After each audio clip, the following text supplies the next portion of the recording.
프로유튜브입니다. 심리 문제가 발생했을 때 많은 사람들은 약물 치료를 통해 해결할 수 있다고 생각합니다. 항우울제와 항불안제는 흔히 처방되며 이러한 약물로 긍정적인 기분을 느끼게 되면 지속적으로 복용하려는 경향이 생깁니다. 집중력이 떨어지면 ADHD 진단을 받고 콘서타와 같은 약을 처방받습니다. 이 약을 통해 집중력이 향상되면 긍정적인 기분을 느끼고 약물로 최상의 컨디션을 유지하려고 합니다. 약물로 인해 삶이 변하는 기분을 느낄 수 있기 때문입니다. 특히 학습에 대한 열망이 큰 학생들은 약물을 통해 더 많은 공부를 하고자 합니다. 중요한 시험을 앞두고 약을 복용하는 학생들도 많습니다. 이들은 완벽하고 안전하게 성적을 올리려는 목표를 가지고 있습니다. 그렇게 점점 더 효과적인 약을 찾습니다. 특히 학생들이 그렇죠. 그래서 메틸페니데이트에 만족하지 못하는 어떤 학생들은 에더럴 같은 암페타민제의 효과를 기대하고 그에 대한 정보를 찾습니다. 혹은 다양한 약을 혼합해 먹으면서 중독 없다고 착각에 빠지는 경우도 있습니다. 의사가 처방한 용량을 훨씬 넘겨서 먹으려는 애들이 그렇습니다. 에더럴은 다이어트 약물로도 활용됩니다.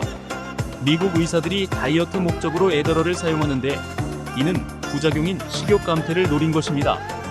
메틸페니데이트도 마찬가지로 식욕 감소 효과가 나타나는 이유를 무엇이라고 해야 할까요? 마찬가지의 각성작용을 일으키기 때문이라고 생각할 수 있습니다. 디에타민도 마찬가지 이유로 다이어트 약으로 활용이 되죠. 그런데 각성제를 지속적으로 사용하는 사람들에게서는 예민해지면서 의심이 좀 강해지는 경우가 있는 것 같습니다.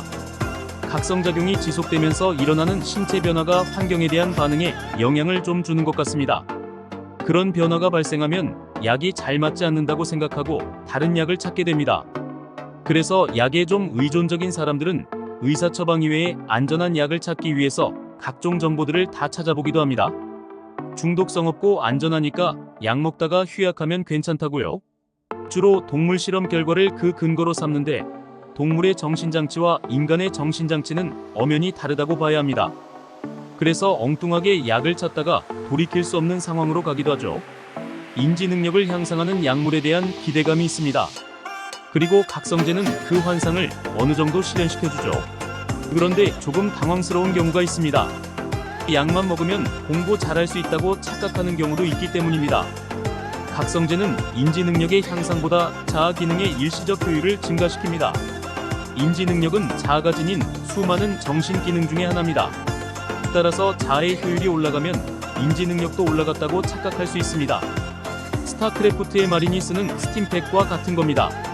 그래서 약을 복용하면서도 체력이 점점 떨어지는 경우도 생깁니다. 원인이라고 생각되는 부분은 다루지 못하고 자아 효율을 억지로 올려서 지금 당장의 행동만 하게 만들기 때문입니다. 우리가 생각하는 치료의 이미지에 대해 생각해 봅시다. 약물 치료의 경우는 약을 먹으면 행동의 문제가 제거되고 그동안 할 수 없었던 것들을 할 수 있게 되는 것을 상상합니다. 실제로는 그렇진 않죠.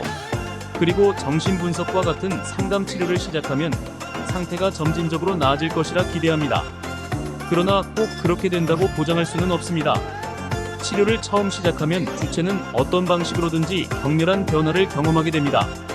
때로는 현실적인 변화들도 발생합니다. 재발의 굴곡을 겪기도 합니다. 정신분석 치료 과정을 범인 검거 과정으로 묘사하는 경우가 있습니다. 들레즈도 정신분석을 경찰에 비유하기도 했습니다. 증상의 단서들을 따라 올라가서 증상이 거의 잡히려는 시점에 왔다고 해봅시다. 범인이 잡히려고 할까요?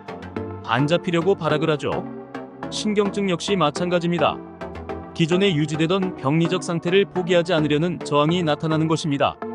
이를 분석 치료 과정에서 거치는 명현현상이라고 부릅니다. 그래서 정신분석에서는 회복과 재발이 반복되기도 합니다. 그 과정을 거치면서 정신작용들이 현실에 맞춰져 가는 것이니까요.